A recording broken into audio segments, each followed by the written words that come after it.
My name is Harriet Simmons, a 32-year-old housewife with a part-time job. My husband Charles is 2 years older than me, and we have an almost 5-year-old daughter, Catherine. We are a family of 3. Charles works as a department head in the production management division of a clothing manufacturing company.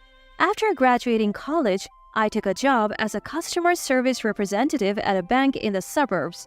Charles and I met through a mutual friend. Compared to my outgoing personality, Charles was a bit reserved. He was the kind of guy who made you want to protect him. We dated for a year before he proposed and we got married. Catherine was born the following year. My mother came from a place well known for its matriarchal society. I guess I inherited that trait from her, as I tend to take the lead in our household. Now that Catherine has started kindergarten, I work part-time at a local grocery store about 3 times a week. My parents handed over their house to me after they retired early and relocated to a second-hand villa near a ski resort. The house we as a family currently live in is the one they bestowed. My father, who began making pizza as a hobby, even opened up with a small pizza shop. It's located along the main road and is doing fairly well. My mother is renowned for her crepes made with the flour used for pizza. Their establishment has an unusual reputation as a cafe where you can enjoy homemade pizza or a pizza place where you can have delicious crepes. While my parents enjoy a tranquil retirement, my in-laws, who live about 30 minutes away by car, are quite a handful. My mother-in-law comes from a noble family and my father-in-law was adopted into the family through marriage. Naturally, my mother-in-law is a dominant figure, adoring Charles, my husband, and their heir. My husband is unmistakably a mama's boy, frequently visiting his childhood home. My mother-in-law has been persistently urging us to give her a grandson. When Catherine and I visit, she barely acknowledges her granddaughter, constantly pushing me to quickly give birth to a boy. Even when I take my daughter for a visit, she has to reintroduce herself. "Grandma, my name is Catherine. Haven't you remembered it yet?" "Oh, is that so? Well, either way, it's fine." "That is why I hate you, Grandma." "She really has no charm at all. Who does she take after?" she would say, frowning in my direction. Because she's a child, she's just being honest. I never voiced it out loud, but I see it softly in my heart. Due to this, Catherine never warms up to her grandmother. Incidentally, as my father-in-law is practically a non-entity, Catherine seems to have no interest in him either. Our relationship with my in-laws was gradually becoming distant because it was always like this.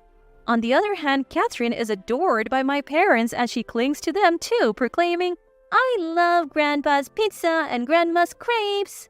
My mother-in-law still calls my husband my baby boy. And they are always talking together. My husband repeatedly says, "Mommy, mommy." Truly a mama's boy. It gives me the chills. When my mother-in-law sees my face, she says, "Harriet, our family is prestigious. We need a male heir. A daughter won't do. Please give birth to a son quickly." It's not easy to just give birth to a son, so I brush her out with all due respect, but then she would say, "The grandchild of our neighbor is a boy. They must be so happy to have a good daughter-in-law," and sighs, implying as if I am at fault. I don't care if they are a noble family or a prestigious family, they are just so outdated. As my father-in-law was adopted into the family, he just nods in agreement without opposing my mother-in-law. I endured this lifestyle because I love Catherine. However, my husband would start saying, "If only Catherine was a boy," whenever the opportunity arose. When I asked, "Isn't a girl good enough?" he would reply, "That's because my mommy says." And then my mother-in-law, who heard our exchange from my husband, would always call, "Why are you bullying my baby boy? Can't you cherish your husband even though you are his wife?" I would retaliate against such remarks. "Oh, do you cherish my father-in-law? I haven't heard his voice for a while now." "What did you say? You she-devil, if you bully my baby again, I won't let it go." If I'm a devil, then you're a demon. You should stop being so attached to your child. I was now at war with my mother-in-law. Then one day, my husband approached me with a discussion.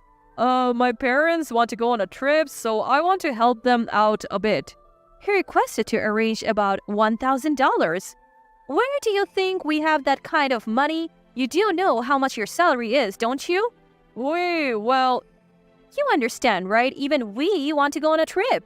I vented my usual frustrations on him.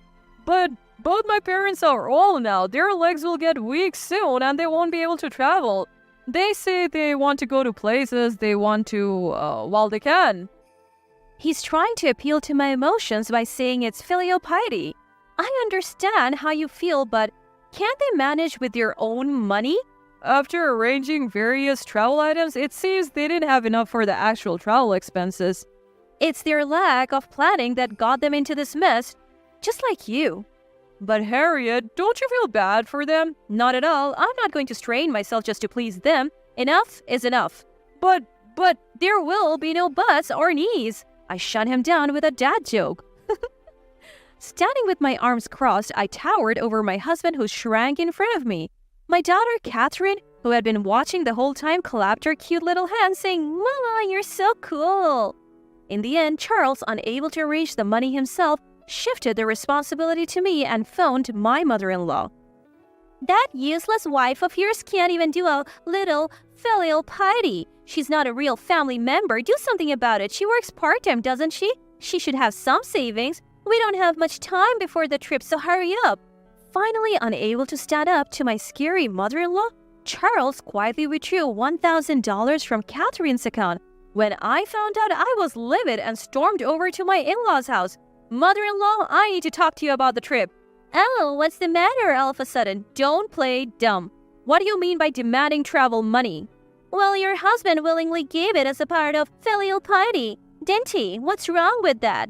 Right from the start, it was a total combat mode. He took it from our daughter's saving. You know, this isn't acceptable, right? I couldn't care less. She's going to be married off anyway. Spending money on her is a waste.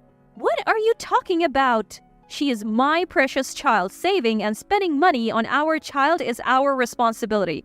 With a long-suffering expression, my mother-in-law retorted, "I can't believe we have such a woman as our daughter-in-law. She can't even bear an heir and is utterly useless at home.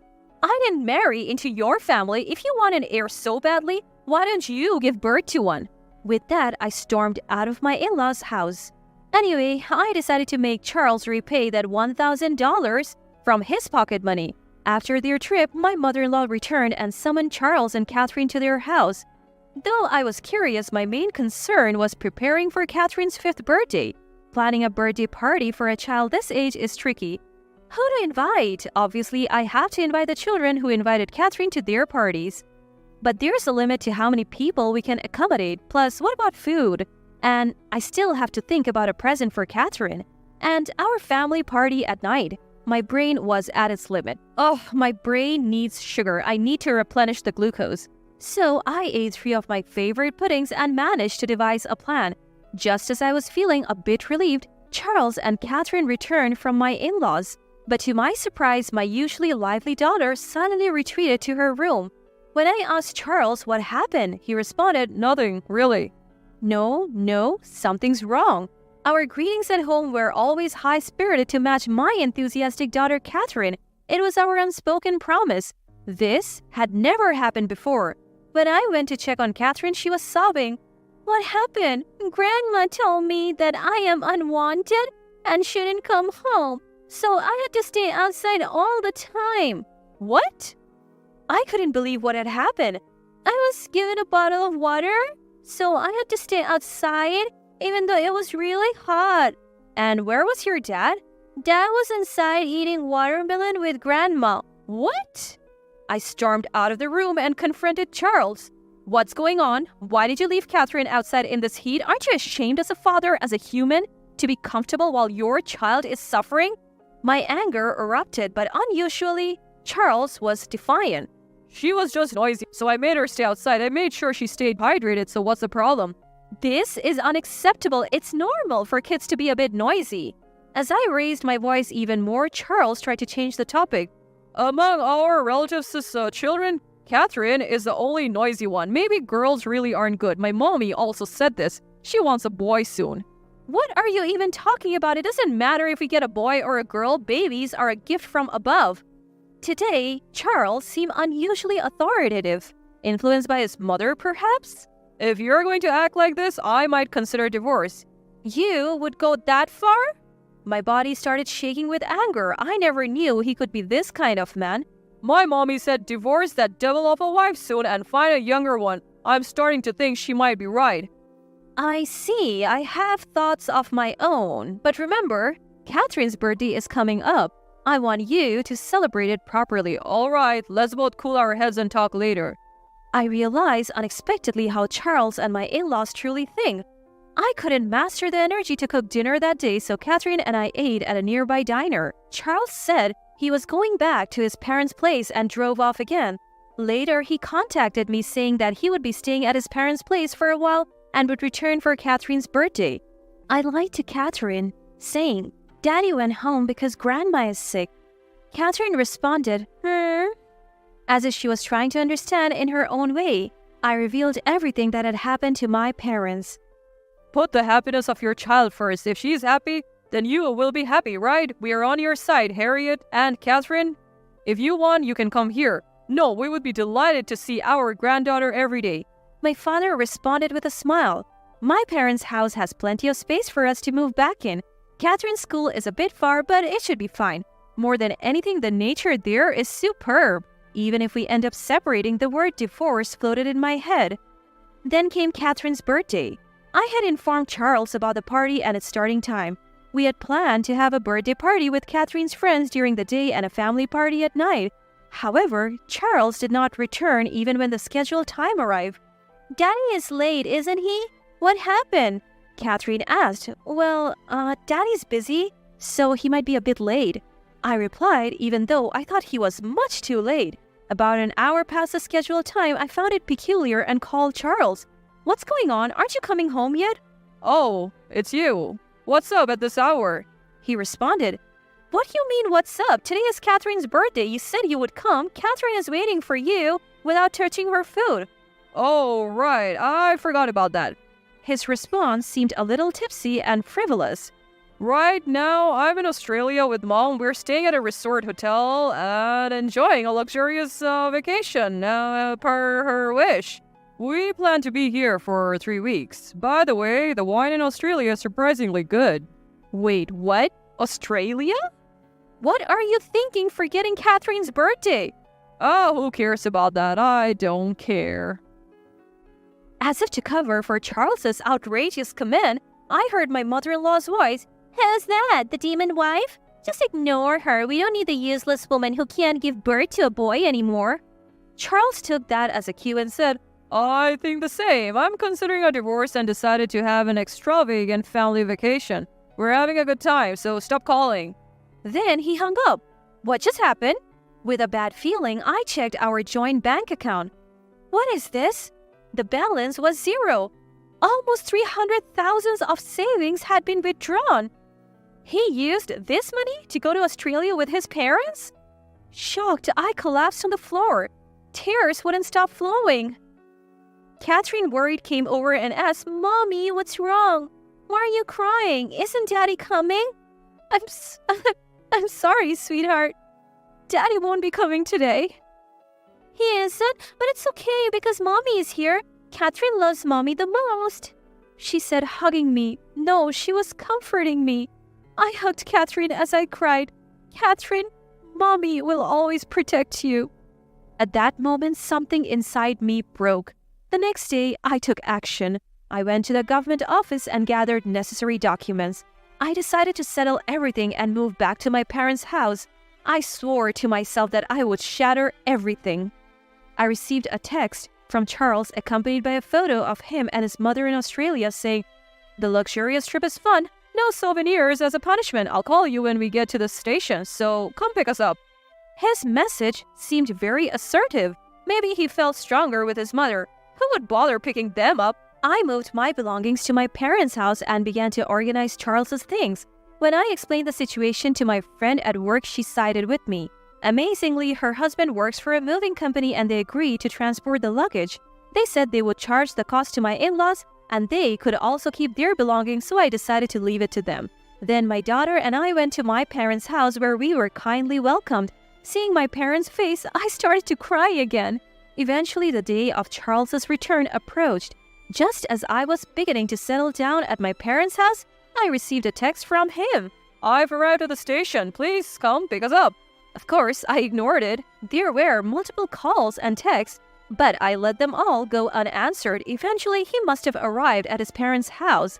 I received a call from the landline. Thinking it was about time, I answered the phone. Why aren't you answering my calls despite the numerous attempts? Explain yourselves. I'm done. I have lost all desire to continue being your wife. Let's get a divorce as you wished. Wait, are you serious? Divorce? You mean divorce? Seems like that's what you and your precious mommy want. What? Anyway, let's come down and talk this over when I get home. After the call ended with that exchange, the phone rang again immediately. Hey, a truck from the moving company is at my parents' house and they're unloading tons of luggage. What's this all about? Oh, that's your stuff. I thought you'd be returning soon, so I had it delivered. Please make sure to pay for the delivery charge and storage fees. Packing was a lot of work, but I'll consider that a service. Stop joking around. Calm down. I'm heading over there now. And then he hung up. My daughter and I ate my mother's homemade crepes and excitedly awaited the moment. Looking at the wall clock, just as I thought it was about time, the phone rang. Hello? Hey, I just got home and there's nothing here. Oh, doesn't it look nice and clean? No. What is this? I don't understand. Where are you? Is Catherine with you? Charles, who had returned to our house, was stunned to see it completely empty. Yes, Catherine is with me. Say hi to Daddy, sweetheart. Hello? Catherine is having grandma's crepes. Are you at your mother's house? Yes, that's right. We had pizza for lunch. It was yummy. After taking the phone back from Catherine, I said, a lawyer will contact you about the divorce soon, so be prepared.